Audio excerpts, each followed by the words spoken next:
The dawn of ambition, seeds of change in a new world. In the early years of the 18th century, the vast stretches of the New World lay both untamed and filled with promise. The dense forests whispered with the secrets of centuries past, and the winding rivers, broad and silver under the morning sun, carved paths that explorers had yet to fully understand. It was a time when ambition thrived, when men and women of daring hearts looked across the oceans with dreams that stretched beyond the horizon. Among them was Jonathan Fairchild, a young man of 22 whose eyes gleamed with the fire of possibility.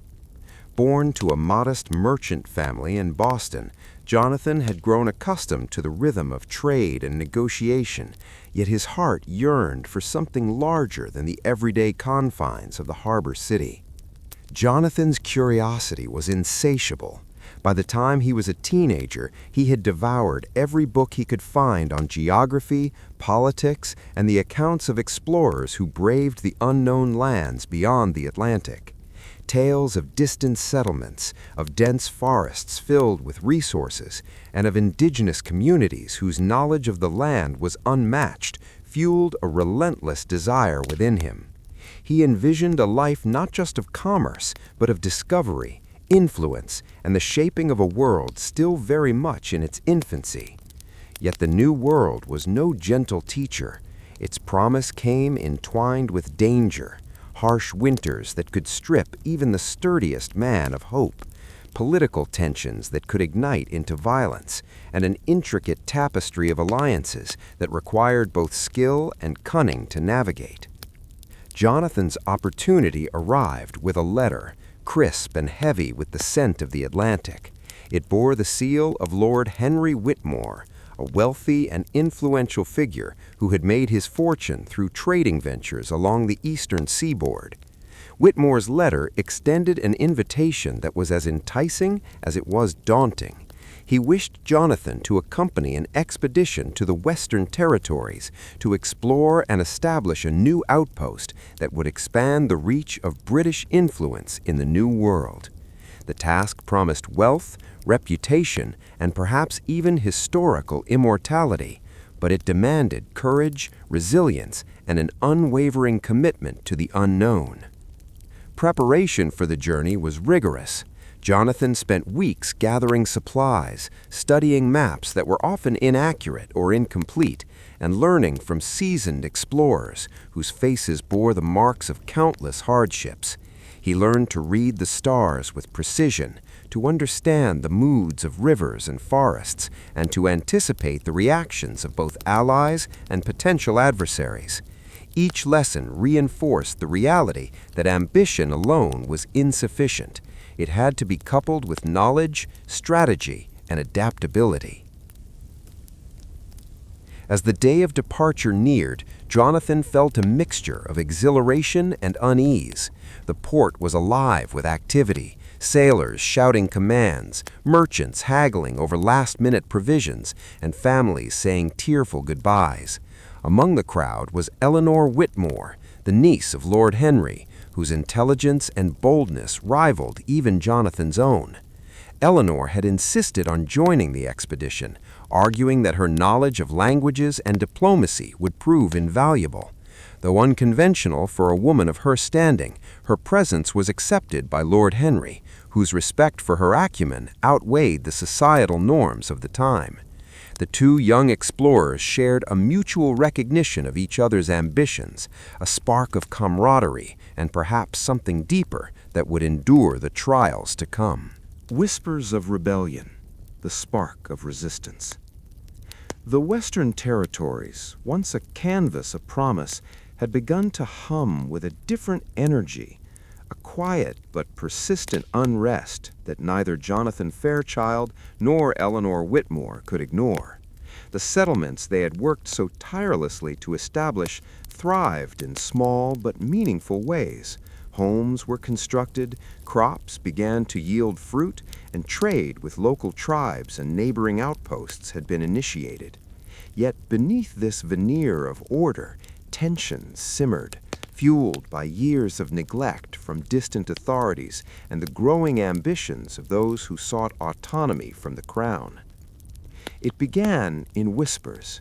Traders returning from distant outposts spoke of murmurings in the frontier villages, small assemblies where men and women debated the limits of imposed authority. They spoke of unjust taxation, the corruption of officials who rarely set foot in these territories, and the frustration of settlers who labored endlessly without recognition or support. At first, these murmurs were dismissed as idle gossip, yet the frequency of such stories could no longer be ignored. Jonathan, ever observant, noted how the air seemed charged with uncertainty whenever envoys returned from neighboring settlements. Eleanor, with her keen eye for human behavior, noticed how even the most loyal inhabitants cast wary glances at the soldiers stationed near the town square. The signs of potential rebellion were subtle but unmistakable. The first concrete indication came when a group of farmers approached the council with a formal petition. They demanded a reduction in the levies imposed upon them, citing the hardships of harsh winters, dwindling supplies, and the dangerous journey to the nearest market town. Jonathan and Eleanor listened as the farmers spoke, their voices resolute, tinged with anger, but underscored by a desperation born of survival. The council, composed of settlers who had little experience in governance, was uncertain how to respond. Some advocated compliance, fearing the escalation of conflict, while others argued for strict enforcement, asserting that the Crown's authority must remain unquestioned. The debate was heated, revealing fractures even within the fledgling leadership. In the evenings, Jonathan would walk the streets of the settlement, speaking quietly with the townspeople. He learned that resentment had taken root not just among the farmers, but across different sectors of society. Merchants whose profits were tightly regulated and frequently taxed whispered about forming clandestine networks to bypass restrictions. Artisans who toiled day and night to provide goods for the settlers spoke of clandestine unions to demand fair compensation. Even some of the younger soldiers stationed at the outpost expressed doubts about the fairness of their orders, questioning the wisdom of sending men to enforce laws in a land where their allegiance seemed increasingly tenuous. The undercurrent of dissatisfaction was growing stronger with each passing week. It was Eleanor who first suggested that the unrest was more than mere discontent. It was a spark. "Jonathan," she said one evening, her voice low beneath the fading glow of the horizon, "these whispers are the first murmurs of a larger rebellion.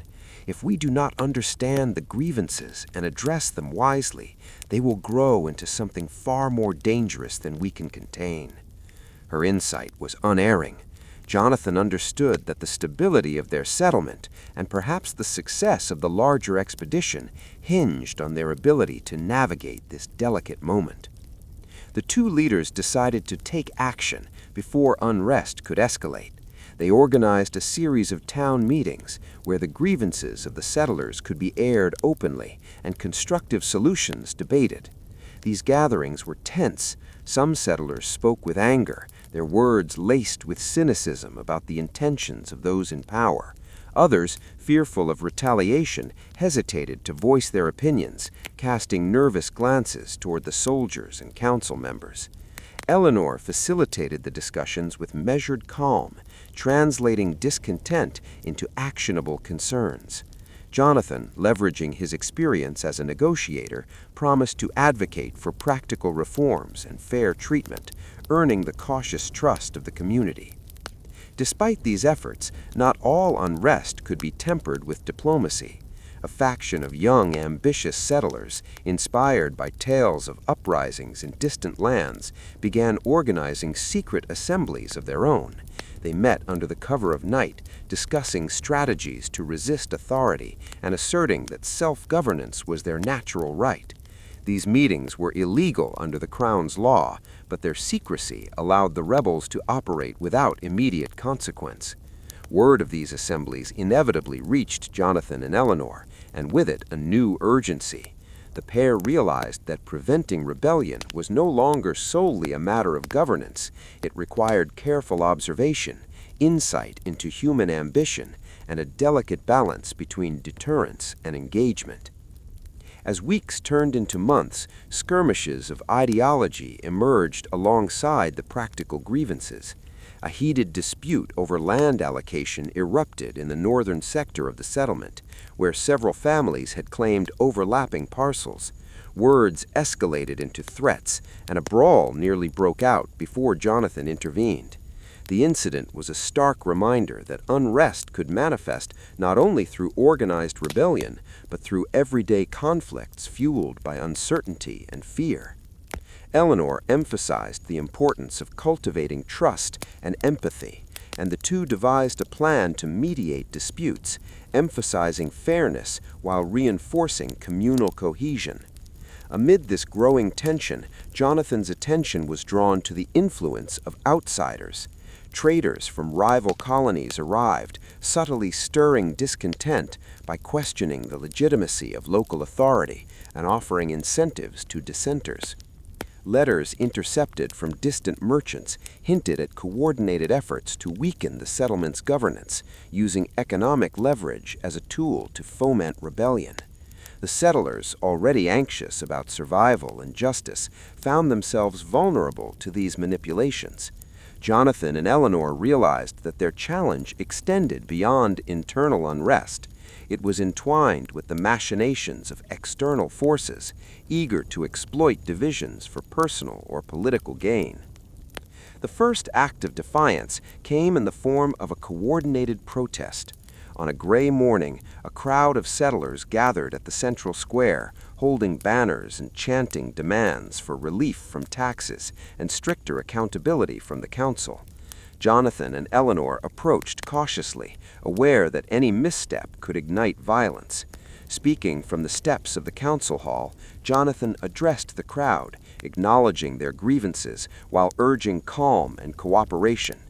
Eleanor complimented his words, highlighting the importance of unity and shared purpose in the face of external threats.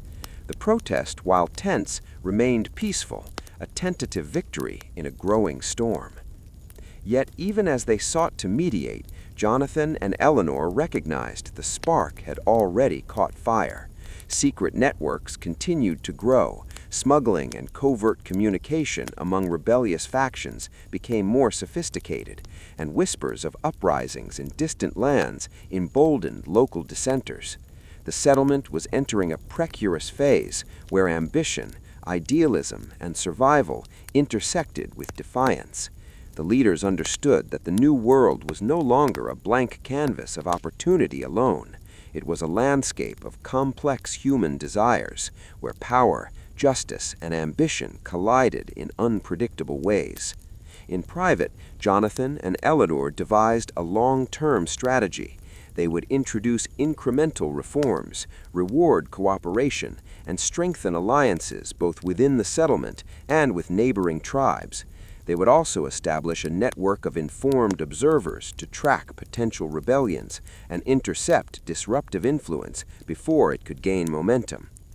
Eleanor's diplomatic skills were invaluable as she built relationships with influential figures among the settlers and indigenous communities, translating their perspectives into practical measures that reinforced loyalty without suppressing legitimate grievances.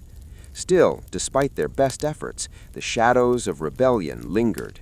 Jonathan often stayed awake long into the night, contemplating the balance between authority and liberty, ambition and justice. Eleanor, equally vigilant, reminded him that resistance was as natural as aspiration. Rebellion is not merely a threat, it is a signal, a reflection of unmet needs, of courage, of the desire for change. We must heed it wisely, or it will consume us. By the close of the first year in the Western Territories, the settlement had changed irrevocably. The spark of resistance had grown from whispers into a persistent hum, shaping every decision, every negotiation, every alliance. Jonathan and Eleanor, though seasoned by months of challenges, understood that the true test of leadership was yet to come. They had glimpsed the power of collective ambition, the force of human will when stoked by perceived injustice, and the fine line between order and chaos. The new world was alive with promise, but it was equally alive with unrest. Alliances forged in fire, friends and foes. The new world had grown restless, and Jonathan Fairchild and Eleanor Whitmore knew that survival and success depended not only on courage, but on the alliances they could forge. Months of exploration and settlement had revealed the potential of the Western territories, but they had also uncovered a labyrinth of political tensions, rival interests, and fragile loyalties. The settlement, though thriving in some ways, remained precarious, its stability reliant on the delicate balance of power between settlers, indigenous communities, and competing colonial forces. It was during one crisp autumn morning, when the amber leaves rustled across the plains, that a delegation arrived from a neighboring settlement. Led by Marcus Devereaux, a seasoned trader and mediator known for both his cunning and pragmatism, the group came bearing an offer, a formal alliance to secure trade routes and protect against external threats. Marcus was no stranger to ambition. His eyes held the same spark of calculation that Jonathan had seen in countless merchants and explorers. Yet he carried a reputation for fairness, which had earned him respect across the region. The meeting took place in the council hall, where Jonathan and Eleanor had summoned their closest advisors. Marcus spoke with measured confidence, laying out the terms of cooperation, shared defense against rival colonial forces, open trade agreements, and mutual support in political disputes. While the offer appeared generous, Jonathan sensed the subtle undercurrent of advantage. Marcus's settlement would benefit as much as, if not more than, their own. Eleanor, ever perceptive, noticed the glances exchanged between Marcus and his lieutenants, hints of private understandings that were not included in the public proposal. Negotiations were intense. Jonathan advocated for cautious acceptance, stressing the necessity of unity in the face of external threats. Eleanor pressed for conditions that would safeguard their autonomy, including equitable resource sharing and clear communication channels. Tensions rose as council members debated the risks. Could they trust Marcus's intentions? Would the alliance draw unwanted attention from rival powers? And, perhaps most pressing, how would the settlers respond to a sudden shift in political dynamics? As talks continued, Jonathan and Eleanor took time to engage with Marcus privately. Over the crackling fire in the council chamber, Jonathan posed direct questions about past dealings, conflicts, and loyalties. Marcus, though initially evasive, gradually revealed that his ambitions were tempered by a desire for security and mutual prosperity. Eleanor, skilled in reading subtle cues, pressed further, discerning that Marcus valued reputation as much as profit, an insight that would later prove invaluable. The private discussions laid the groundwork for trust, though it remained tentative and fragile. Meanwhile, not all potential allies were as forthcoming. Word reached the settlement of a faction led by Captain William Hawthorne, a former soldier turned opportunist whose influence over smaller settlements was growing. Hawthorne was known for his charisma and his ability to incite loyalty among those dissatisfied with distant authority. However, his motivations were less transparent, and his allegiance often shifted with convenience. Reports indicated that he had been attempting to court settlers and traders with promises of freedom from oversight, subtly undermining Jonathan and Eleanor's leadership. Recognizing the danger, the duo strategized carefully, balancing caution with diplomacy. The first step involved sending envoys to Hawthorne's encampments under the guise of goodwill. Jonathan, alongside Eleanor, traveled with a small party, navigating dense forests and treacherous terrain to reach the charismatic leader. Their arrival was met with a mixture of curiosity and suspicion. Hawthorne, a tall man with a commanding presence, welcomed them warmly, yet Jonathan sensed the undercurrent of challenge in his every gesture. The discussions were cordial but fraught with tension, each leader weighing words and actions, seeking advantage without triggering conflict. Eleanor's careful observation noted the subtle signals, the alignment of Hawthorne's guards, the choice of seating, and the selective compliments he offered. These details would later inform critical decisions. Over weeks, a pattern of alliances and rivalries began to emerge.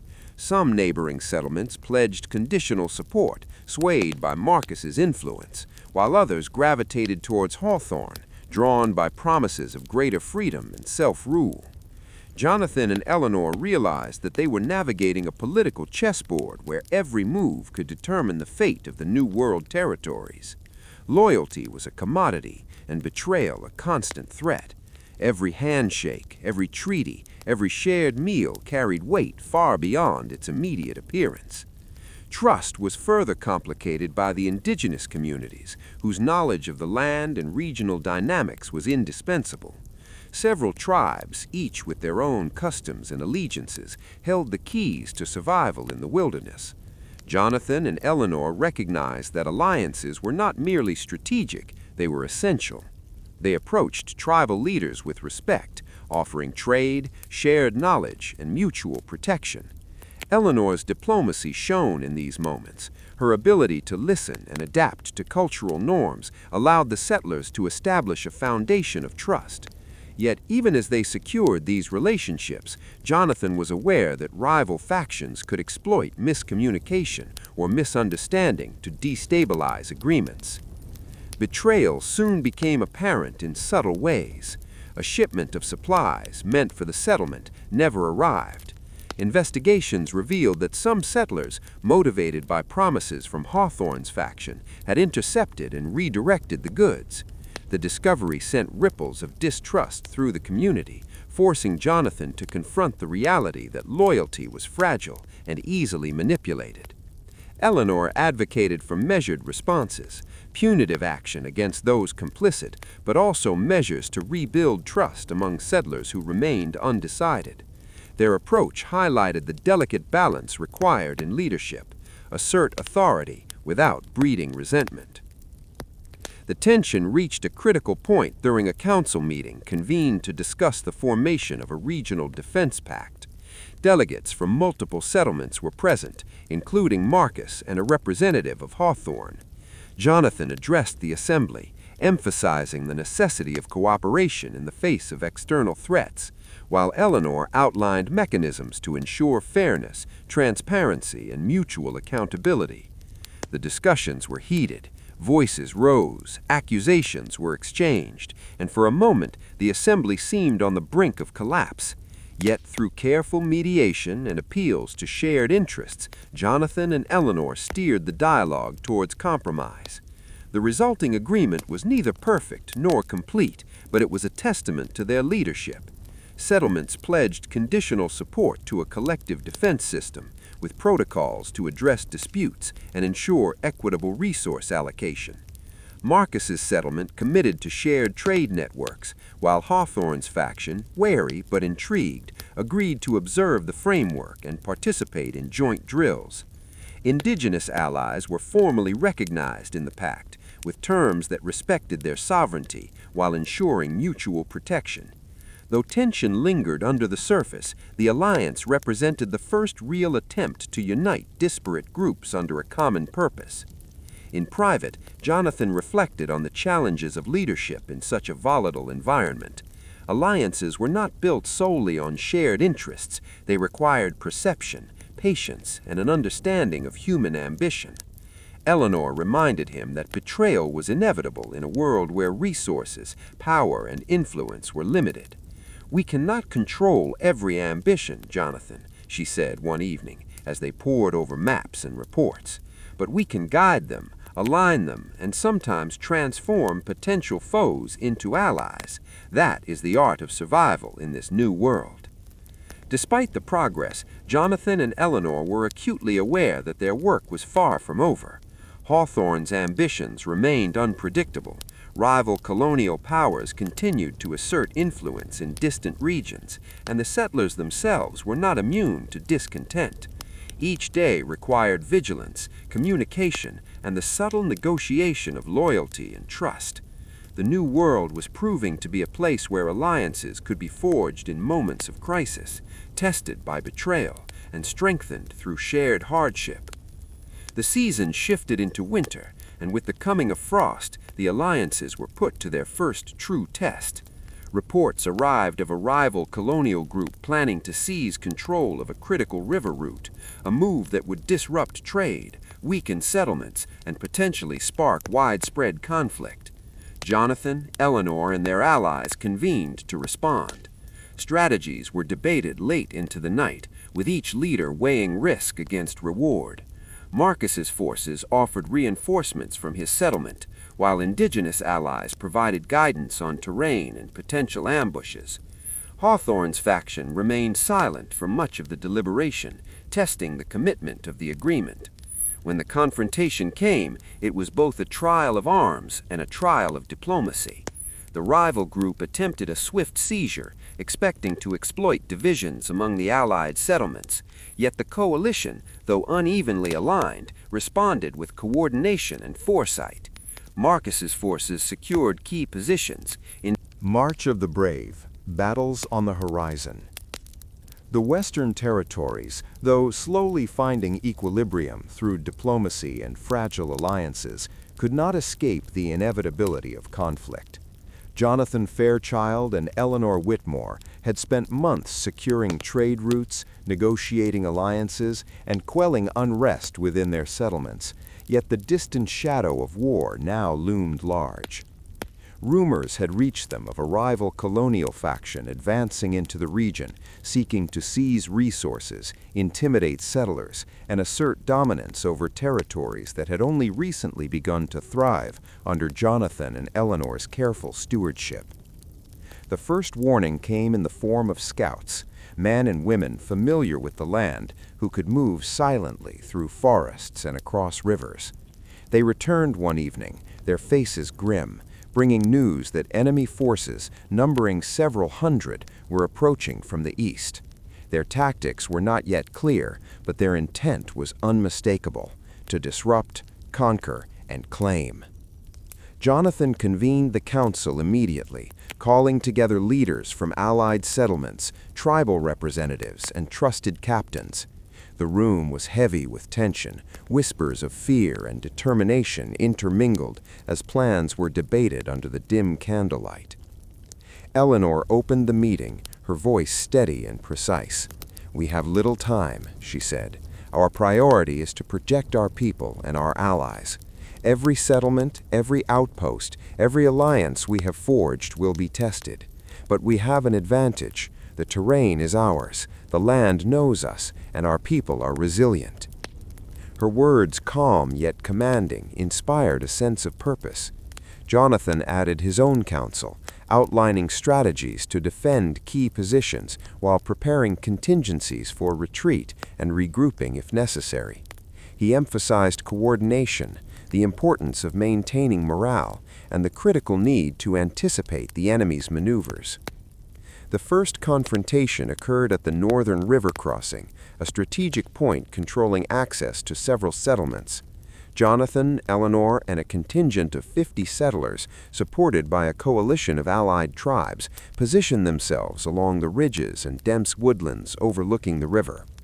They constructed rudimentary fortifications, blending natural obstacles with carefully placed barricades and observation posts. Scouts were dispatched to track enemy movements, while messengers maintained constant communication with other Allied positions. When the enemy finally appeared at dawn, the sight was both awe-inspiring and terrifying. Their numbers were formidable, their banners snapping sharply in the cold morning wind. Yet Jonathan's forces held firm, their knowledge of the terrain giving them a decisive advantage.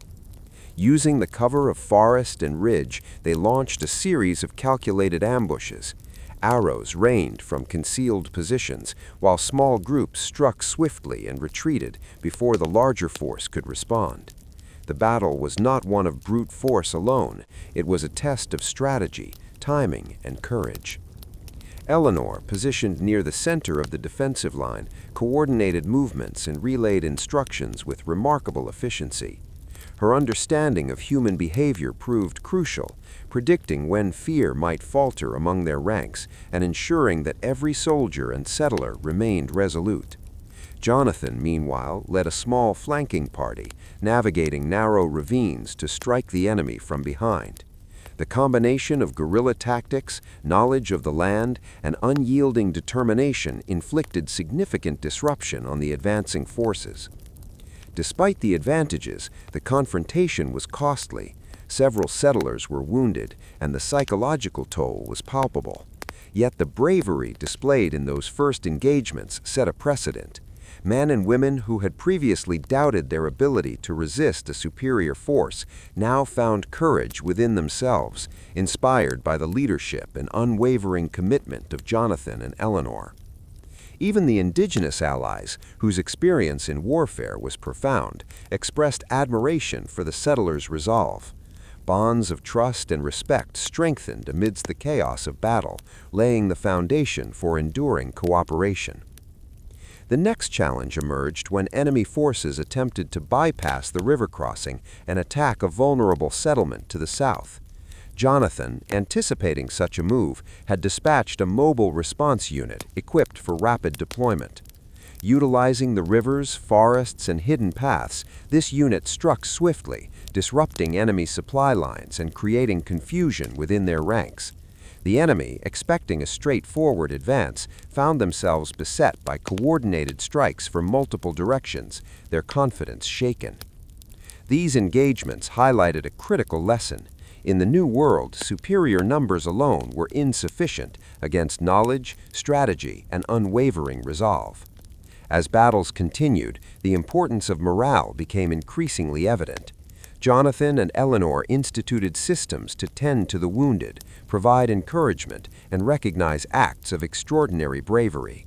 Stories of heroism, of settlers holding positions against overwhelming odds, scouts navigating dangerous terrain to deliver crucial intelligence, and allies risking life to protect communities spread rapidly, fortifying the collective spirit. The settlements were no longer isolated outposts, they had become a network of resilience, each victory and setback reinforcing the determination of the people. Among the most decisive encounters occurred in a forested valley where the enemy attempted to encircle the settlements and force a surrender. Jonathan, having studied the terrain extensively, devised a daring counter-strategy. Using concealed pathways, his forces executed a pincer movement, cutting off supply lines while simultaneously engaging the enemy at multiple points. The ensuing battle was intense, the forest echoing with the clash of weapons, shouted commands, and the cries of both humans and wildlife. Yet through disciplined execution and unshakable courage, the coalition forces prevailed, driving the enemy into retreat. Eleanor, observing the engagement from a ridge, demonstrated remarkable leadership in the heat of battle. She coordinated reinforcements, directed medics, and ensured communication remained uninterrupted. Her ability to maintain clarity under pressure not only saved lives, but preserved the cohesion of the Allied forces. Jonathan recognized courage was not limited to those on the front lines. It also resided in those who maintained the organizational structure that allowed others to fight effectively. Together, their leadership exemplified the multifaceted nature of bravery in warfare. The aftermath of these battles left the territories transformed. Settlements had suffered damage, yet the alliances had endured, proving their worth under the harshest conditions. The courage displayed by settlers and allies alike strengthened bonds and established a new standard of cooperation and resilience. Jonathan and Eleanor, reflecting on the campaigns, recognized that the first confrontations were merely the beginning. Each skirmish had tested not only martial skill, but the social fabric of the settlements, revealing weaknesses that required fortification and strengths that demanded nurturing. Strategically, they implemented lessons learned from each encounter. Supply lines were reinforced, observation posts expanded, and contingency plans refined to address potential threats. Scouts were trained in advanced reconnaissance, messengers in rapid and secure communication, and local militias in adaptive combat strategies. Every encounter, every victory, and every setback became a lesson in the ongoing education of a fledgling society learning to defend itself. Yet beyond strategy and tactics, the human element remained central. Jonathan and Eleanor understood that the courage of individuals, whether a young settler facing a daunting enemy, a scout traversing dangerous terrain, or a tribal ally protecting their homeland, was the cornerstone of survival. The battles had revealed character, inspiring loyalty, and demonstrated that the new world demanded more than ambition. It demanded resilience, ingenuity, and moral fortitude. By the end of the year, the settlements had secured their positions, and the enemy had been forced to retreat temporarily. However, Jonathan and Eleanor knew the respite was temporary. The horizon remained uncertain, and the promise of peace fragile. Scouts continued their patrols, alliances were maintained with vigilant oversight, and fortifications were strengthened in anticipation of further threats. The bravery displayed in these early battles had set a precedent, but the new world remained an arena of unpredictable challenges, where each decision carried consequences beyond immediate understanding. In quiet moments, Jonathan and Eleanor would walk the ridges overlooking the settlements, contemplating the balance of courage and strategy that had allowed them to survive and prevail. Fires burned in the distance, signaling life, resilience, and determination. The battles on the horizon were not merely confrontations of arms, they were tests of leadership, diplomacy, and the enduring human spirit. Those who had stepped into the fray had done more than defend territory. They had forged a sense of identity, belonging, and shared purpose that would define the new world for years to come. As winter approached, bringing frost and shortening days, the settlements braced for the next phase of uncertainty. Yet within every home, every campfire, and every watchful sentinel, there lingered a quiet tides of triumph and despair. Victory, as exhilarating as it was, carried with it an unrelenting shadow. The western settlements, having weathered the first major confrontations, now faced the intricate and unpredictable balance between success and loss. Jonathan Fairchild and Eleanor Whitmore, though hailed as leaders of courage and vision, could not shield their people from the emotional and material toll exacted by months of conflict. In every celebration of victory, there lingered a quiet sorrow, a reminder that every triumph demanded sacrifice. The first months following the initial confrontations were marked by cautious optimism. Settlers rebuilt damaged homes, repaired fortifications, and reestablished trade networks that had been disrupted. Fields that had lain fallow during the conflicts were replanted, and livestock replenished where losses had been greatest. Jonathan, walking among the settlers, observed the resilience of ordinary people transformed into extraordinary determination. Children returned to makeshift schools, women organized communal kitchens, and men worked tirelessly to restore the rhythm of daily life. Yet beneath the surface, the wounds of battle were far from healed. Grief was never far away.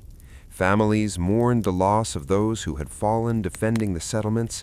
Soldiers carried both visible scars and invisible burdens, haunted by memories of friends struck down, or terrified by moments of hesitation that could have cost lives. Eleanor, always attuned to human emotion, worked tirelessly to provide support, establishing shelters, counseling systems, and communal gatherings to process the trauma. She understood that survival alone was insufficient. Healing of mind and spirit was as essential as fortifications and supply lines. Amid these efforts, news arrived from neighboring territories. Some settlements had fallen to rival factions, their people displaced or captured, their resources seized. Reports of brutality, scorched fields, and abandoned towns reached Jonathan and Eleanor, a grim reminder that the tides of fate were unpredictable and no victory was permanent. The sense of vulnerability weighed heavily on them, yet it also reinforced their resolve. The new world demanded vigilance, courage, and the capacity to endure both prosperity and misfortune with equal fortitude. The settlers themselves experienced a mixture of pride and fear. Survivors of the Northern River engagements were celebrated as heroes, yet many wrestled with survivor's guilt and uncertainty about future threats. In the evenings, around campfires, tales of daring maneuvers and narrow escapes were recounted with both exhilaration and trembling voices. Children listened wide-eyed, their imaginations capturing the bravery of their elders, while adults grappled with the complex emotions of relief, pride, and lingering fear. Jonathan and Eleanor, observing these dynamics, realized that emotional resilience would be as critical to the survival of the settlement as physical defenses. Meanwhile, strategic victories demanded equally significant attention. Trade routes reopened, and the settlements began to flourish once more, but the gains were precarious. Resources remained finite, and rival factions continued to lurk on the periphery, seeking opportunities to exploit any weakness. Jonathan convened councils with tribal leaders and allied settlements, emphasizing both gratitude for cooperation and the need for constant vigilance. Eleanor facilitated discussions aimed at equitable distribution of goods and mutual defense, understanding that fairness and diplomacy were crucial to sustaining loyalty. Each victory, while tangible, came bundled with the responsibility to preserve it amidst an ever-shifting landscape of alliances and ambitions. Disaster, however, was never far behind triumph. A sudden outbreak of disease swept through the settlements during the late spring, striking indiscriminately at young and old alike. The settlers, already fatigued from months of conflict and reconstruction, faced a new enemy, one invisible and relentless. Jonathan and Eleanor mobilized efforts to contain the epidemic, establishing quarantine zones, distributing medicines, and coordinating with tribal healers who possessed invaluable knowledge of herbal remedies. Despite these efforts, many lives were lost, leaving an indelible mark on the community. The juxtaposition of human resilience against the vulnerability of life itself underscored the unpredictable nature of fate in the New World. Political challenges compounded these hardships. Some allied settlements questioned Jonathan and Eleanor's leadership, arguing that they had been too cautious in previous engagements or that resources were being allocated unevenly. Disputes over land, trade, and defense responsibilities emerged, threatening to fracture the fragile unity that had been painstakingly established. Jonathan, drawing upon his experience as a negotiator, sought to mediate these disputes, emphasizing shared history, collective goals, and the lessons learned from past confrontations. Eleanor's diplomacy was indispensable, translating tensions into practical agreements and ensuring that the settlers' grievances were acknowledged without compromising security. Each victory, while tangible, came bundled with the responsibility to preserve it amidst an ever-shifting landscape of alliances and ambitions. Amid these challenges, moments of extraordinary courage continued to shine. Young settlers, inspired by the leadership of Jonathan and Eleanor, took it upon themselves to reinforce defenses, patrol vulnerable areas, and protect those who were sick or grieving. Elders shared knowledge of the land, hunting, and survival techniques, ensuring that critical skills were passed down to younger generations. Indigenous allies displayed unwavering loyalty, guiding settlers through treacherous terrain, providing intelligence on rival movements, and participating actively in the protection of the settlements. Each act of courage, large or small, reinforced the interconnectedness of the community and its capacity to endure. The interplay of triumph and despair was also evident in the personal lives of Jonathan and Eleanor. Though bound by shared purpose, they faced moments of profound doubt. Jonathan wrestled with the weight of leadership, questioning decisions that had resulted in unnecessary loss, pondering whether alternative strategies might have spared lives or secured greater advantage. Eleanor, equally burdened, struggled with the emotional toll of tending to the afflicted and mediating conflicts, while maintaining the strategic vision for the settlements. But through these struggles, their partnership strengthened, each providing the other with perspective, counsel, and solace in the face of overwhelming responsibility. As summer waned, a new challenge arose from an unexpected quarter. Rival colonial powers, observing the resilience and recovery of the settlements, dispatched emissaries to negotiate alliances and, where possible, undermine unity. Offers of trade, protection, and promises of recognition were extended, some sincere, others deceptive. Jonathan and Eleanor navigated these overtures with caution, understanding that diplomacy could be both a weapon and a trap. The decisions made during these interactions would have lasting consequences, shaping not only the survival of individual settlements, but the broader trajectory of power in the region. Despite setbacks, the settlements gradually solidified their position. Infrastructure improved, defenses were strengthened, and the lessons of conflict, disease, and political maneuvering were absorbed into communal knowledge. The community had begun to internalize the understanding that triumph and despair were inexorably intertwined, that each victory brought both reward and responsibility, and misfortune was an inevitable part of life in the New World. Jonathan and Eleanor, reflecting on these dynamics, emphasized education, preparation, and emotional resilience as essential tools for long-term survival. By the end of the year, the New World territories were defined not merely by their physical boundaries, but by the collective spirit of the people who inhabited them.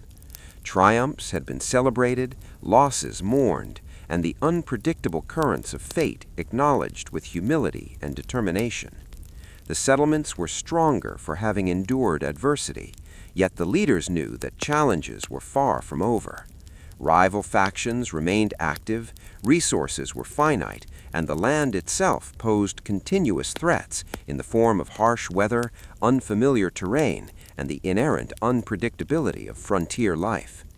In quiet moments, Jonathan and Eleanor would walk along the ridges overlooking the settlements, observing the flickering lights of homes and fires below. They spoke of the courage they had witnessed, the sorrow they had shared, and the lessons imparted by both victory and defeat. In the New World, the world does not reward only the brave, Jonathan reflected, his gaze fixed on the horizon. It tests them, and in every test, we learn who we are and what we must become. Eleanor nodded, her eyes reflecting both resolve and compassion. It is in the tides of triumph and despair that we not only forge settlements, but the very character of our people. The story of the settlements, of their people, and of the leaders who guided them was still being written. Secrets behind the throne, power, and intrigue. While the Western settlements labored to recover from battles and epidemics, a more insidious conflict unfolded far beyond the fields and rivers, one that required neither muskets nor strategy, but cunning, manipulation, and secrets whispered in shadowed corridors. Jonathan Fairchild and Eleanor Whitmore, though seasoned in leadership and diplomacy, now confronted a realm where the true threat was unseen. Political conspiracies that could undermine their efforts, destabilize alliances, and threaten the fragile equilibrium they had fought to establish. It began with a letter, discreetly delivered by a courier from a distant city. The parchment bore the seal of a high-ranking official in the colonial administration, a figure whose outward demeanor was one of civility and support, yet whose intentions, Jonathan suspected, were far from transparent. The letter invited Jonathan to participate in confidential discussions regarding territorial governance, trade regulations, and the formal recognition of settlements under the Crown's authority.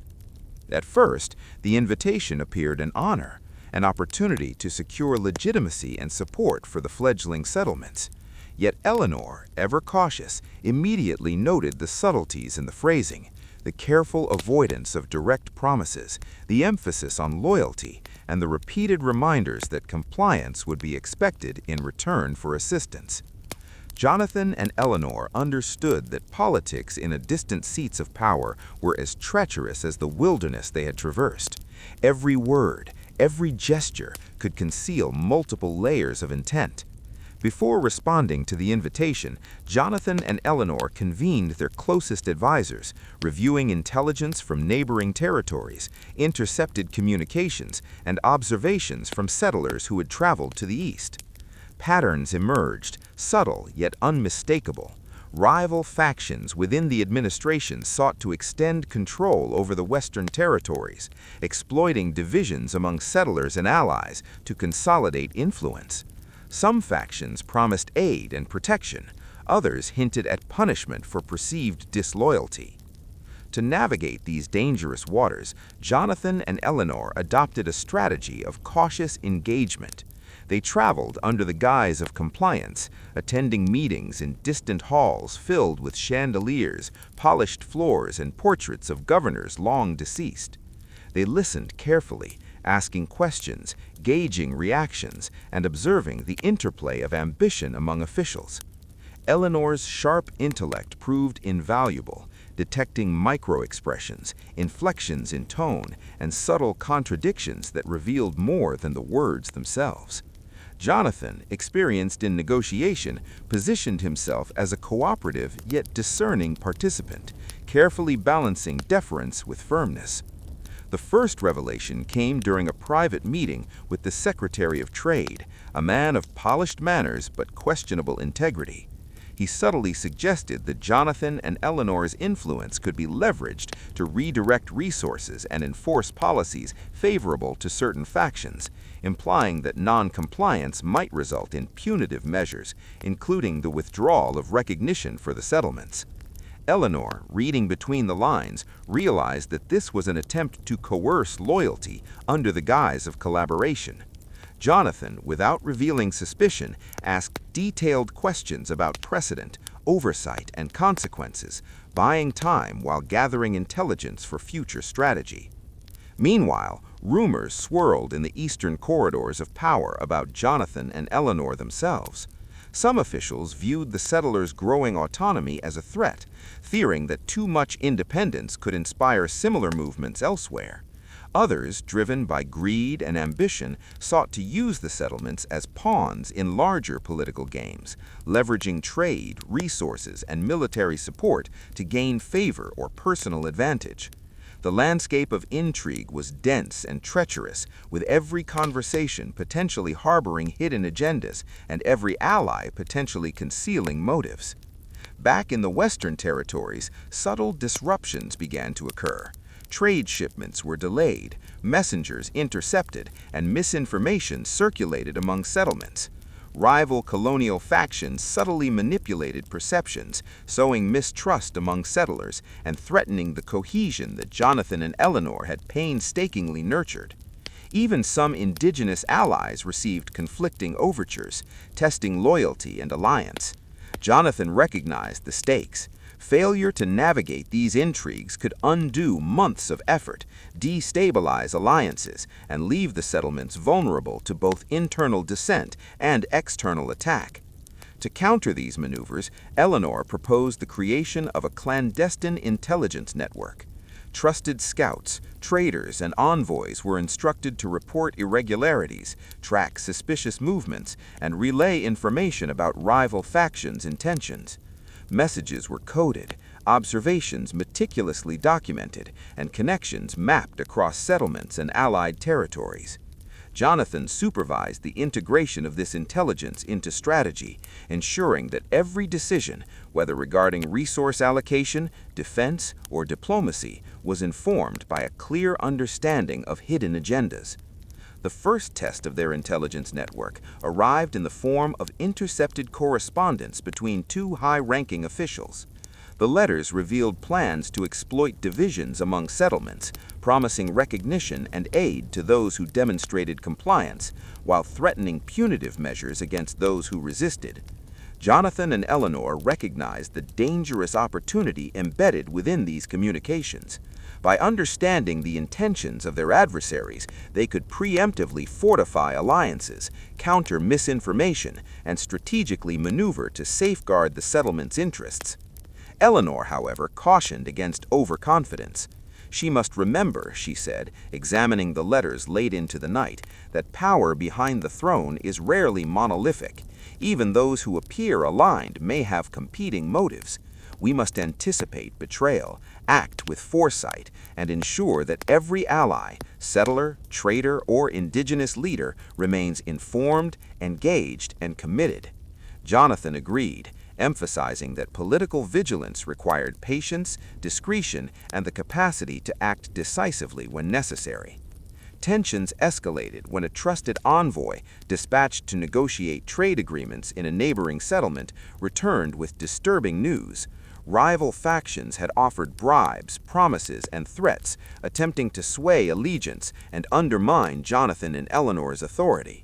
The envoy had resisted, but the incident revealed the lengths to which adversaries would go to destabilize the settlements. In response, Jonathan convened an emergency council, reinforcing the importance of unity, transparency, and vigilance. Eleanor led discussions on risk management, emphasizing communication, intelligence verification, and the cultivation of loyalty through trust rather than coercion.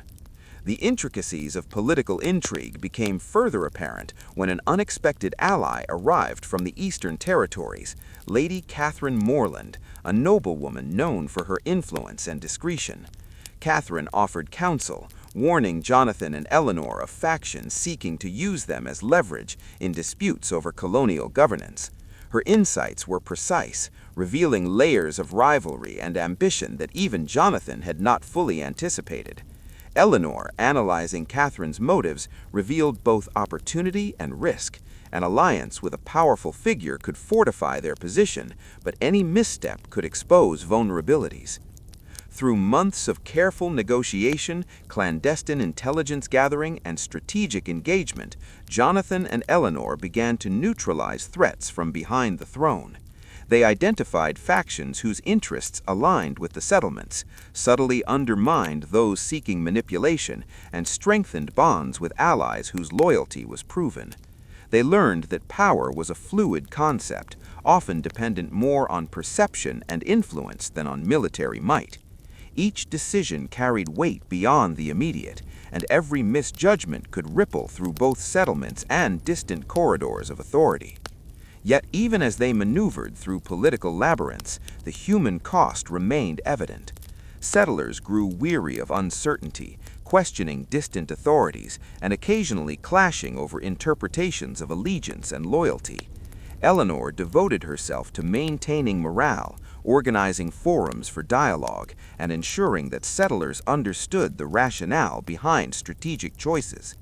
Jonathan reinforced governance structures, establishing clear protocols for communication, decision-making, and conflict resolution. Together, they demonstrated that political acumen and leadership were not inseparable from the human dimension of governance, the trust, respect, and resilience of the people they led. By the end of the year, Jonathan and Eleanor had emerged not only as military and settlement leaders, but as navigators of an intricate political landscape. The settlements had survived the battles of the field, weathered the tides of disease and unrest, and now stood resilient in the face of political intrigue.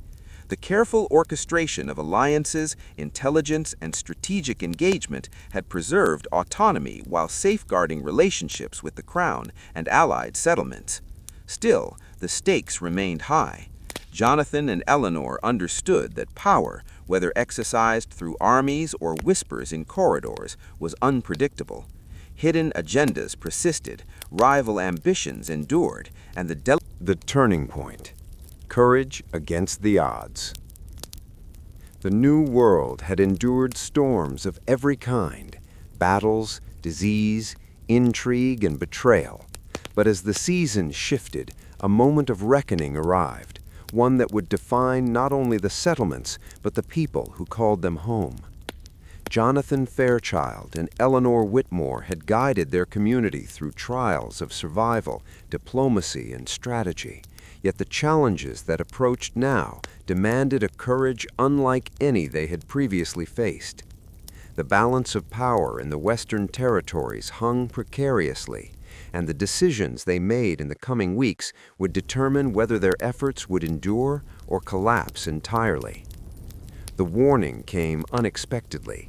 Scouts returning from distant outposts reported that a coalition of rival factions, some driven by ambition, others by desperation, had mobilized a force larger than any previously encountered. They were converging on the settlements, intent on seizing resources, undermining alliances, and establishing dominance over the Western territories.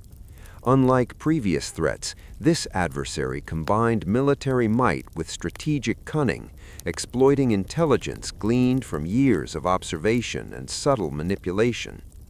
Every advantage that Jonathan and Eleanor had relied upon, the terrain, loyal allies, and fortified positions, would be tested to the fullest. Immediately, a council was convened. Leaders from every allied settlement, including representatives from indigenous tribes and trade partners, gathered to assess the scope of the threat and devise a coordinated response. Jonathan addressed the assembly with resolute calm, emphasizing the gravity of the situation while inspiring determination. "We have faced formidable odds before. We have endured hardship, defended our homes, and strengthened bonds that cannot easily be broken. Today, we are called upon not merely to survive, but to assert our right to exist in this land with courage, unity, and wisdom." Eleanor, ever perceptive, focused on logistics, intelligence, and morale. She outlined plans to reinforce key positions, ensure rapid communication between settlements, and utilize the terrain to maximum advantage. She proposed strategies that combined conventional defense with guerrilla tactics, ambushes, decoy positions, and the use of concealed pathways to strike vulnerable points in the enemy's formations. Each proposal was accompanied by careful consideration of human limitations. Who could endure long marches? Who had the experience to lead flanking maneuvers? And who could inspire others to act when fear threatened to paralyze them? The first engagement occurred near the Western Ridge, a natural choke point controlling access to several settlements. Jonathan personally led a contingent of experienced fighters, navigating narrow ravines and dense forests to establish observation posts. Scouts reported enemy movements in real time, providing critical intelligence about numbers, formations, and potential weaknesses. At dawn, the enemy approached in a disciplined line, expecting to overwhelm the settlers with superior numbers. Instead, they were met by a coordinated defense that exploited every feature of the terrain: hidden sharpshooters, barricaded passes, and sudden flanking strikes that disrupted their advance. Eleanor, overseeing the deployment of reinforcements, displayed remarkable calm and precision. She coordinated efforts to ensure that injured defenders were tended to promptly, while also directing counterattacks that maximized the effectiveness of every individual under her command. Her leadership inspired confidence, reminding the settlers that courage was not the absence of fear, but the mastery of it. Even the youngest and least experienced fighters found strength in her example, stepping forward to hold positions, relay messages, and engage the enemy with determination. Despite these efforts, the battle was costly. Several settlers fell, and supply lines were stretched to the limit. Yet even as despair threatened to take hold, individual acts of heroism changed the course of the engagement. A young scout, barely 16, led a small group through a hidden ravine to strike an enemy ammunition cache, crippling their ability to sustain the offensive. A veteran trader, familiar with the forest, guided reinforcements through treacherous terrain, enabling a decisive flanking maneuver that caught the enemy off guard. These acts, combined with Jonathan and Eleanor's strategic oversight, shifted momentum, demonstrating that courage and initiative at every level could overcome numerical disadvantage. The tide of the conflict soon shifted to another critical front.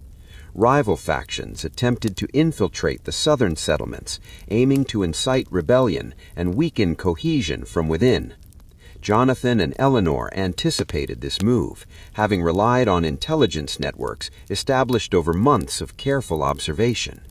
They deployed rapid response units, reinforced key outposts, and convened emergency councils to ensure that settlers remained informed and united. The enemy's attempts to manipulate morale were countered with transparent communication, public recognition of bravery, and clear demonstration of the benefits of unity. By addressing both the physical and psychological dimensions of conflict, the leaders maintained cohesion in the face of multifaceted threats. A turning point emerged during a climactic engagement near the Central River, where the largest concentration of enemy forces attempted to force a crossing and seize the heart of the settlements. Jonathan, understanding the strategic significance, led a daring defense that combined deception, ambush, and disciplined resistance. He positioned a small contingent as decoys along the riverbanks, luring the enemy into vulnerable positions. Hidden units, concealed within reeds and wooded areas, struck at critical points, disrupting formations and sowing confusion.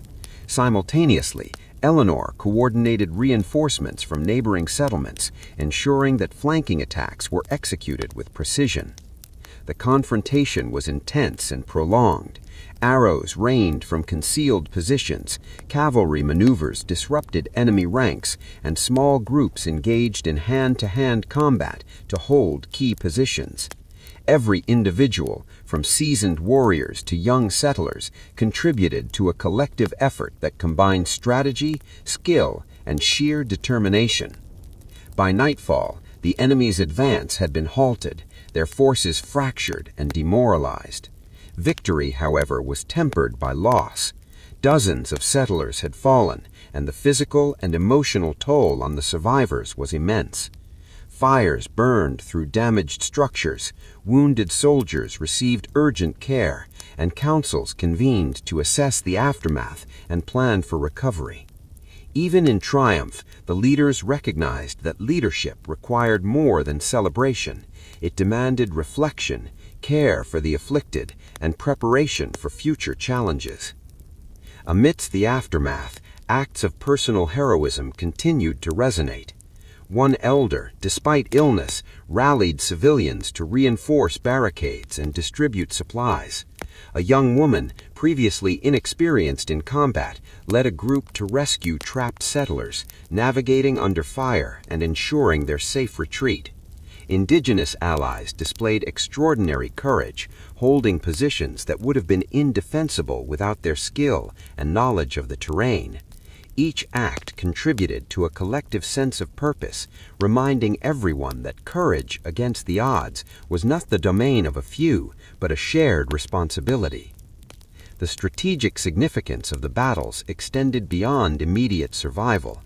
Jonathan and Eleanor understood that their success demonstrated the effectiveness of alliances, the importance of preparation, and the necessity of adaptive leadership.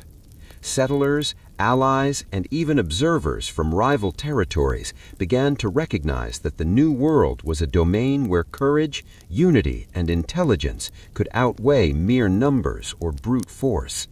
The reputation of the settlements as resilient, resourceful, and strategically competent spread, providing both deterrence against future aggression and inspiration to those who valued independence and justice.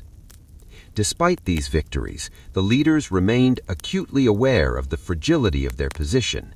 Resources were finite, the land itself posed continuous challenges, and rival factions would undoubtedly regroup and attempt renewed offensives. Jonathan and Eleanor redoubled efforts to fortify defenses, cultivate alliances, and ensure that settlers received both practical training and emotional support. Every victory they recognized was not merely a culmination, but a preparation for the next challenge, a turning point not only in the war, but in the broader struggle for survival and autonomy in the new world. The emotional impact of the battles also left lasting impressions. Survivors grappled with grief, guilt, and the psychological scars of combat, even as they celebrated the collective triumph. Jonathan and Eleanor prioritized support systems, creating spaces for reflection, storytelling, and communal healing. Eleanor, drawing on her understanding of human nature, emphasized that courage was inseparable from compassion, recognizing the suffering of others. The price of victory, sacrifice, and survival. The new world had finally begun to breathe with the rhythm of survival. Victories were celebrated, alliances secured, and settlements fortified against future threats. Yet, beneath the outward signs of triumph, a profound cost had been exacted, one that could not be measured in acres of reclaimed land or the numbers of enemy forces repelled. War, in all its forms, left wounds deeper than the eye could see, and Jonathan Fairchild and Eleanor Whitmore now faced the difficult truth: every victory demanded sacrifice, and survival came at a price that weighed heavily on communities, families, and leaders alike. In the aftermath of the decisive battles, the settlements were scarred both physically and emotionally. Homes had been burned or damaged, fields trampled by the march of armies, and livestock lost to both combat and neglect. Yet the hardest trials were invisible: grief, trauma, and the lingering fear that the next threat could appear at any moment. Jonathan walked among the settlements, observing the weary faces of those who had fought and survived. Young men and women bore scars, some visible, others etched into their expressions. Children had witnessed horrors they could barely comprehend, their innocence tempered by the necessity of vigilance and endurance. The personal toll was immediate. Families mourned the loss of fathers, mothers, brothers, and sisters. Meals were prepared with empty chairs at the table, and beds were made for those who would never return. Eleanor visited homes, offering comfort, sharing news, and listening to the stories of sacrifice. She understood that the strength of the settlements depended not only on military strategy and fortifications, but on the emotional resilience of each individual. Healing was a task as critical as reconstruction, and it required patience, empathy, and acknowledgement of the profound grief that lingered in every household. Jonathan himself bore the weight of command in ways no one could fully perceive. Every decision he had made on the battlefield, who would advance, who would hold position, who would face the enemy first, had consequences. Lives had been lost under his leadership, and the burden of responsibility often haunted him late into the night. He questioned choices, replayed scenarios, and wondered if alternative decisions might have spared lives. Yet he also recognized that leadership demanded resolve. Reflection without action risked paralysis, and the safety of the settlements depended upon steady, considered guidance. Communities, too, grappled with internal tension and the struggle to restore normalcy. Disputes arose over the distribution of resources, the assignment of duties, and the balance of power between neighboring settlements.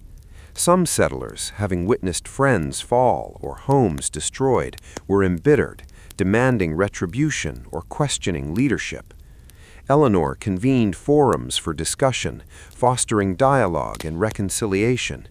She emphasized that survival was collective, that each act of cooperation strengthened the whole, and that the price of victory demanded humility, empathy, and the acknowledgement of shared sacrifice. The physical aftermath of battle required immense effort. Rebuilding homes, repairing fortifications, and clearing fields were arduous tasks, often undertaken in harsh weather and under constant vigilance for new threats. Skilled carpenters, farmers, and artisans worked tirelessly alongside ordinary settlers, reconstructing the fabric of the community. Yet for all their labor, losses could never be fully restored. Parents were gone, neighbors disappeared, and traditions interrupted. Each stone laid and wall rebuilt carried with it those who had given their lives to make it possible. Amidst these trials, the human capacity for resilience emerged with remarkable clarity. Children, despite their fear, continued to learn, explore, and adapt to the uncertainties of frontier life. Elders shared stories of survival and courage, passing wisdom from one generation to the next.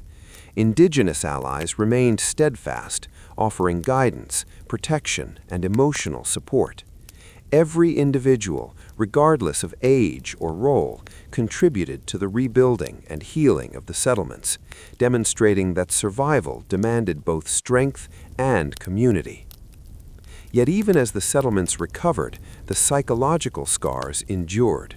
Nightmares haunted many who had faced the enemy, memories of flames, gunfire, and the cries of comrades echoing long after the battlefield fell silent.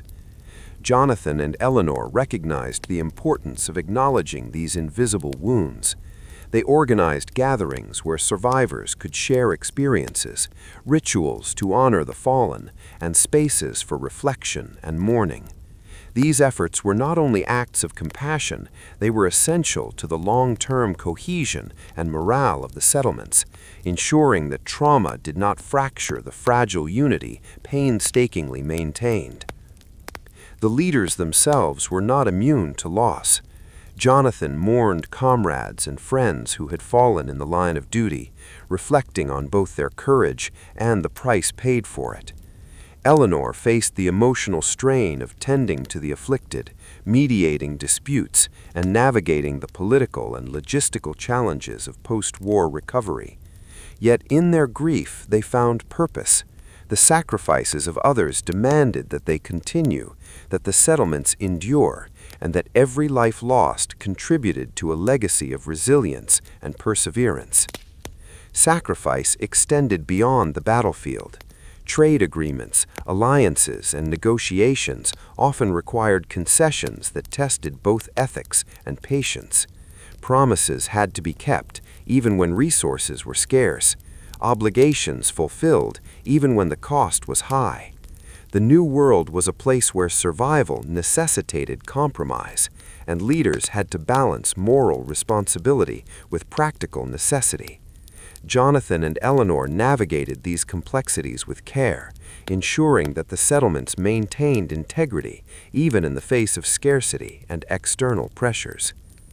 Among the most poignant stories of sacrifice were those of ordinary settlers who stepped forward in extraordinary ways. A young mother, despite illness, tended the wounded and prepared food for dozens of soldiers. An elder, long past the age of active combat, patrolled the outskirts to warn of approaching danger. Adolescents, whose roles had previously been limited to chores and learning, assumed responsibilities in defense, logistics, and communication. These acts, often unnoticed beyond the immediate circle, embodied the true cost of victory: personal risk, unrecognized labor, and the willingness to place the collective above self-interest. Even as the settlements recovered, new challenges emerged. Winters were harsh, threatening both crops and morale. Rival factions, though weakened, continued to seek advantage, testing the resilience of alliances and the vigilance of leaders. Disease, though diminished, remained a persistent threat. Every day required careful management of resources, foresight and planning, and the courage to make difficult decisions. Jonathan and Eleanor understood that survival was not a singular achievement, but a continuous process, a relentless effort requiring courage, wisdom, and unwavering dedication. In quiet moments, Jonathan and Eleanor reflected on the paradox of victory. Triumph brought relief, recognition, and the promise of stability, but it was inseparable from loss. Every settlement rebuilt was a testament to human determination, every life saved a reminder of the fragility of existence. They spoke often of those who had fallen, recounting their courage, their contributions, and the enduring lessons they imparted. These reflections were both personal and communal, ensuring that the sacrifices of the past were honored while shaping the character of the future. The culmination of these efforts was evident in the renewed spirit of the settlements. While scars, both visible and invisible, remained, a sense of collective resilience emerged. Settlers, allies, and leaders had endured loss and hardship, yet they had adapted, organized, and persevered. Communities learned to celebrate courage as much as survival, recognizing that every small act, feeding the hungry, defending a neighbor, tending the wounded, was a victory in itself. The settlements became more than a network of structures and trade routes. They became a living testament to human resilience in the face of adversity. By the end of the year, the New World had been irrevocably shaped by the trials it imposed.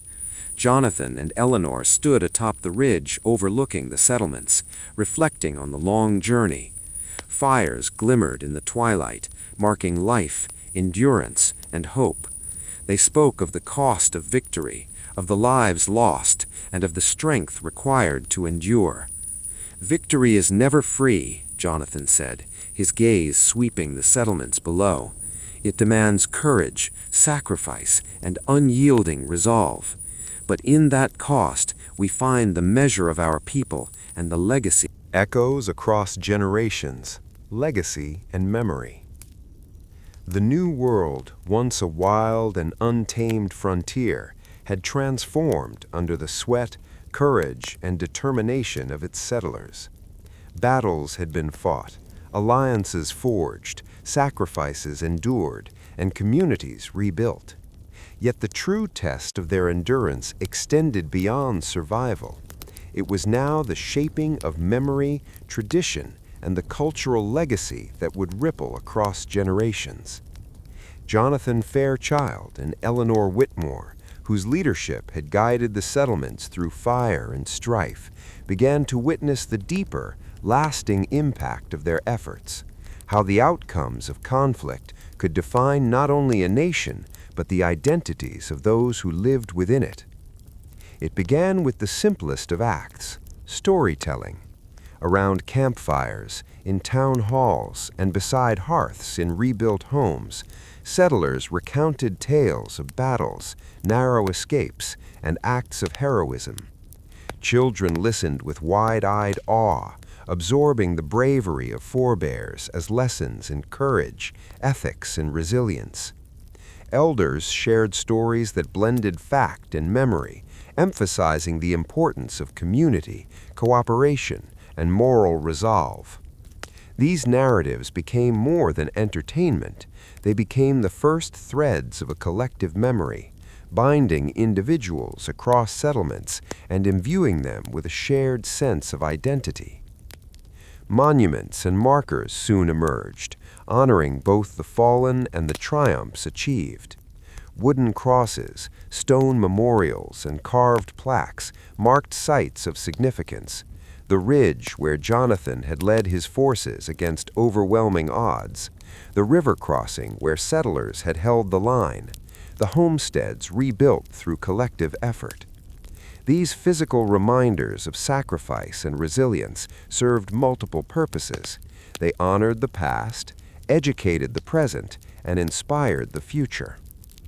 Eleanor insisted that each monument include not only the names of the deceased, but also their stories, ensuring that history remained personal, accessible, and emotionally resonant.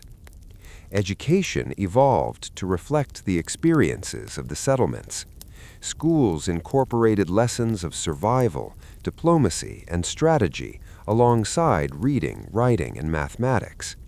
Young learners studied not only maps and letters, but also the stories of leadership, bravery, and sacrifice that had shaped their world. Elders and experienced settlers became teachers, guiding children through practical skills as well as ethical frameworks. The result was a new generation imbued with both knowledge and a deep sense of responsibility, a population aware that freedom, autonomy, and stability required constant vigilance, courage, and moral clarity. Cultural practices also emerged from the trials endured. Festivals commemorated the end of battles, celebrating both survival and cooperation. Songs and poems were composed to honor courage, recount stories of heroism, and preserve the memory of those lost. Foods, crafts, and rituals carried symbolic significance, marking key events, victories, or communal achievements. These traditions, rooted in real experience, reinforced the bonds between families and communities, ensuring that the legacy of the New World was preserved not only through records, but through lived, shared experience. Jonathan and Eleanor recognized that memory was fragile and required conscious preservation.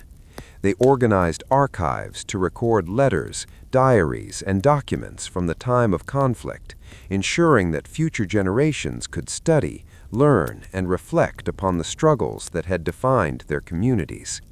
The archives were meticulous, each account verified where possible, contextual notes added, and oral histories transcribed to capture tone, emotion, and perspective. This archival work was more than an administrative task. It was a deliberate act to ensure that the lessons of the past would inform the ethical, political, and strategic decisions of the future. The leaders also focused on the integration of indigenous knowledge, understanding that the alliances formed during conflict were foundational to survival. Settlers were encouraged to learn from native communities about the land, agriculture, medicinal plants, and survival techniques. Rituals and teachings were shared across cultures, fostering mutual respect, collaboration, and the blending of traditions. This intercultural exchange became a defining feature of the New World settlements, illustrating that the legacy of conflict was not merely survival, but the creation of a society enriched by diverse knowledge and cooperative values. Memory, however, was not always harmonious. Rival narratives emerged as some settlers and factions interpreted events differently or emphasized alternative heroes and decisions. Political leaders seeking advantage sometimes framed stories to highlight their own roles or diminish others' contributions. Jonathan and Eleanor faced the delicate task of balancing truth, perspective, and diplomacy, ensuring that communal memory remained inclusive, accurate, and unifying rather than divisive. They encouraged forums where differing accounts could be discussed openly, fostering critical thinking, mutual respect, and a nuanced understanding of history. Personal legacies also shaped the community. Families maintained journals and letters that documented their own experiences, preserving lineage, values, and lessons learned. Children grew up hearing of parents' bravery, sacrifices, and contributions, fostering a sense of responsibility to uphold the standards set before them. Young settlers were inspired not merely by historical events, but by the lived examples of courage, ethics, and resilience present in their immediate family and community networks. Each generation, therefore, inherited not only stories, but also expectations, aspirations, and a moral compass calibrated by the experiences of their predecessors. Economies and social structures were similarly influenced by the outcomes of conflict. Trade networks, established out of necessity during wartime, became permanent features, promoting interdependence between settlements. Governance structures, shaped by the need for swift and effective decision-making during crisis, evolved into participatory councils that balanced authority with communal input. Social norms, emphasizing cooperation, courage, and welfare, emerged from the crucible of struggle, establishing a cultural foundation that would influence generations to come. Yet, alongside these lessons and traditions, the human cost of conflict remained ever present. Survivors carried scars, physical, emotional, and psychological, that shaped interactions, ambitions, and worldviews. Communities were haunted by memories of loss, yet they also demonstrated extraordinary capacity for healing, adaptation, and forward-looking vision. Jonathan and Eleanor recognized that acknowledging both sacrifice and resilience was essential to cultivating a culture of empathy, moral responsibility, and communal cohesion. Without remembrance, victory risked becoming hollow. Without reflection, survival risked repeating the mistakes of the past. Stories of heroism continued to be celebrated, not merely for their dramatic appeal, but for the ethical frameworks they conveyed. The courage of the scouts who had struck enemy supply lines, the steadfastness of families who defended their homes, the resilience of communities rebuilding from ruin, all became integral elements of teaching and narrative. These examples were codified into lessons for leadership, diplomacy, and conflict resolution, ensuring that the legacy of action, decision-making, and moral courage would extend far beyond the original participants. Jonathan and Eleanor, though aging and weathered by years of service, actively shaped these cultural and historical frameworks.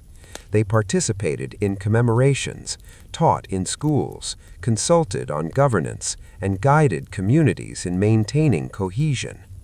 Their leadership transitioned from battlefield strategy and crisis management to mentorship, cultural preservation, and moral guidance.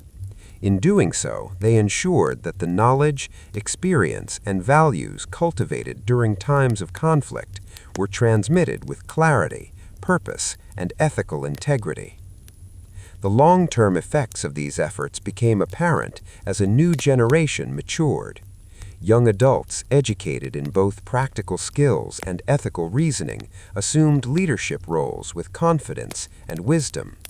Communities demonstrated resilience not only in the face of external threats, but in managing internal disputes, allocating resources, and fostering cooperation.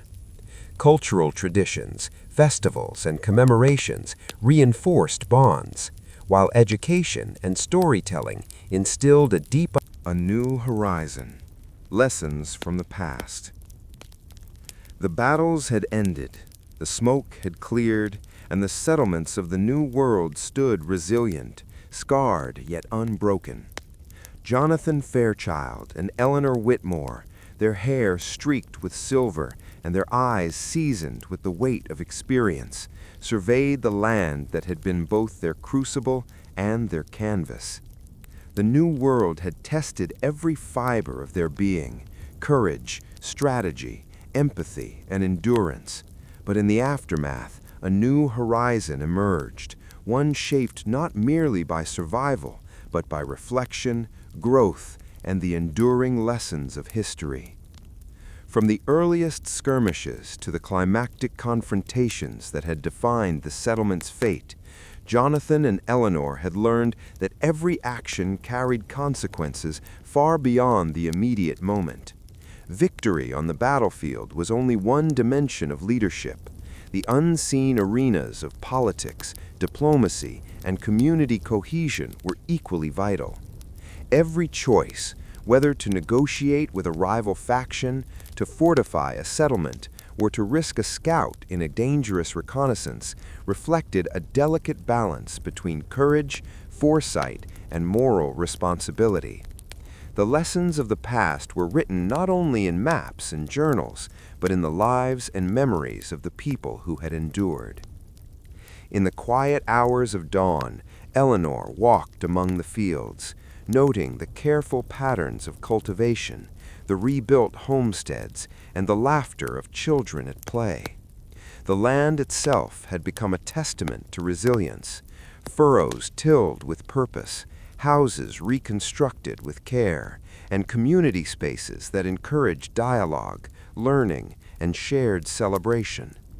Each corner of the settlements bore reminders of sacrifice, yet also evidence of renewal, a living symbol that hardship and growth could coexist.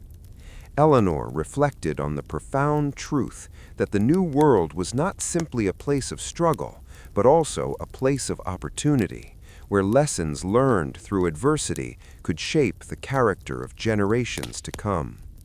Jonathan, meanwhile, convened councils to codify these experiences into frameworks for governance, trade, and conflict resolution. The councils were inclusive, drawing representatives from every settlement, allied communities, and indigenous partners. Together, they examined historical accounts, assessed the outcomes of battles and negotiations, and debated policies that balanced autonomy with collective security. Through these discussions, Jonathan emphasized that history was not merely a record of events, but a repository of wisdom, a guide for making choices grounded in experience, ethics, and foresight. The leaders understood that failing to integrate lessons from the past risked repeating mistakes, while mindful reflection could turn prior struggles into a roadmap for sustained prosperity. Education emerged as another critical avenue for transmitting these lessons. Schools now incorporated not only reading, writing, and arithmetic, but also the stories, strategies, and ethics forged through decades of challenge. Children learned about the courage of scouts navigating treacherous terrain, the sacrifices of families defending their homes, and the importance of alliances in shaping the broader social and political landscape. Teachers, often veterans of earlier conflicts, imparted both practical skills and moral reasoning, ensuring that the next generation would inherit not only the land, but the principles necessary to sustain and enrich it. In this way, education became a bridge between the trials of the past and the promise of the future. The settlements also cultivated a culture of commemoration and reflection. Monuments, memorials, and annual festivals honored the fallen and celebrated acts of courage, resilience, and community cooperation. Storytelling remained a vital conduit for history, blending fact with emotional resonance to ensure that the experiences of the past were understood not only intellectually, but viscerally. Jonathan and Eleanor encouraged the participation of every community member, understanding that ownership of memory strengthened bonds, fostered ethical engagement, and reinforced the collective identity of the New World. Yet the lessons of history were not only about survival and heroism, they also encompassed humility, empathy, and the recognition of interconnectedness. The leaders reflected on the fragile nature of power, the consequences of misjudgment, and the costs of conflict. They recognized that authority carried responsibility not only to protect lives, but to nurture well-being, cultivate trust, and foster resilience in the face of adversity. These insights informed policies, social norms, and leadership training, ensuring that future decisions would honor both pragmatic and moral imperatives. Jonathan and Eleanor also emphasized the importance of intercultural exchange. Alliances forged during times of conflict had evolved into partnerships marked by mutual respect, knowledge sharing, and shared stewardship of the land.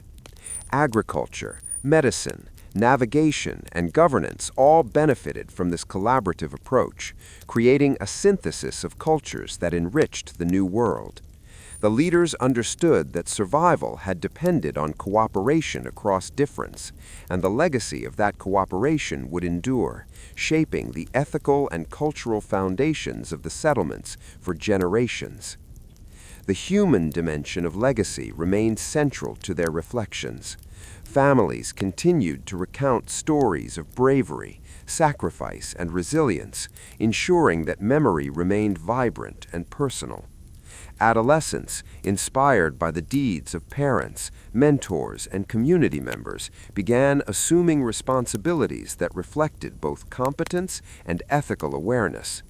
Elders guided them with patience, passing on not only knowledge, but the values of courage, integrity, and communal responsibility. In this way, the lessons of the past were embodied in daily practice, not merely preserved in books or monuments. The leaders also recognized that the new world, while shaped by human action, remained subject to forces beyond immediate control. The cycles of seasons, the unpredictability of weather, and the challenges posed by the vast and untamed landscape. Adaptation, therefore, became a central theme in their reflection. Survival and growth demanded both strategic planning and flexibility, a willingness to learn from errors, and the courage to act decisively when circumstances demanded it. These principles, drawn from hard-won experience, would guide governance, agriculture, defense, and community life in the decades to come. Jonathan often contemplated the ethical dimensions of leadership. Every decision in times of conflict carried moral weight: who to protect, how to allocate scarce resources, and how to balance immediate survival with long-term welfare. These considerations, he realized, extended beyond the new world itself. They were lessons in integrity, foresight, and responsibility, principles applicable to every human endeavor. Eleanor shared this perspective, emphasizing that the measure of leadership was not merely in outcomes, but in the manner in which decisions were made, reflecting values that would resonate across generations. As the settlements matured, the cumulative effect of these lessons became visible in the fabric of daily life. Governance was more participatory, trade more equitable, and education more holistic. Families and communities integrated historical awareness into their identity, ensuring that acts of courage and sacrifice were honored, mistakes acknowledged, and resilience celebrated. The new world, once defined by uncertainty and peril, had become a society capable of sustaining both material prosperity and ethical reflection, grounded in the lived experiences of those who had endured the crucible of conflict. Jonathan and Eleanor also recognized the symbolic significance of mentorship. Their leadership, forged in the heat of battle and tempered by the trials of governance, was now being transmitted to emerging leaders, individuals whose energy, insight, and dedication would carry forward the lessons learned. Mentorship emphasized not only technical skills and strategic thinking, but also the cultivation of character, moral judgment, and an appreciation for the interconnectedness of actions and consequences. In this way, the legacy of the original leaders was embedded in the culture of decision-making, ensuring continuity and adaptability. Reflection on personal growth was equally central to the new horizon. Jonathan acknowledged the evolution of his understanding of courage, that it was as much about prudence, foresight, and empathy as it was about boldness in battle. Eleanor likewise recognized that resilience encompassed emotional intelligence, adaptability, and the ability to inspire trust and cooperation. Both understood that leadership in the new world required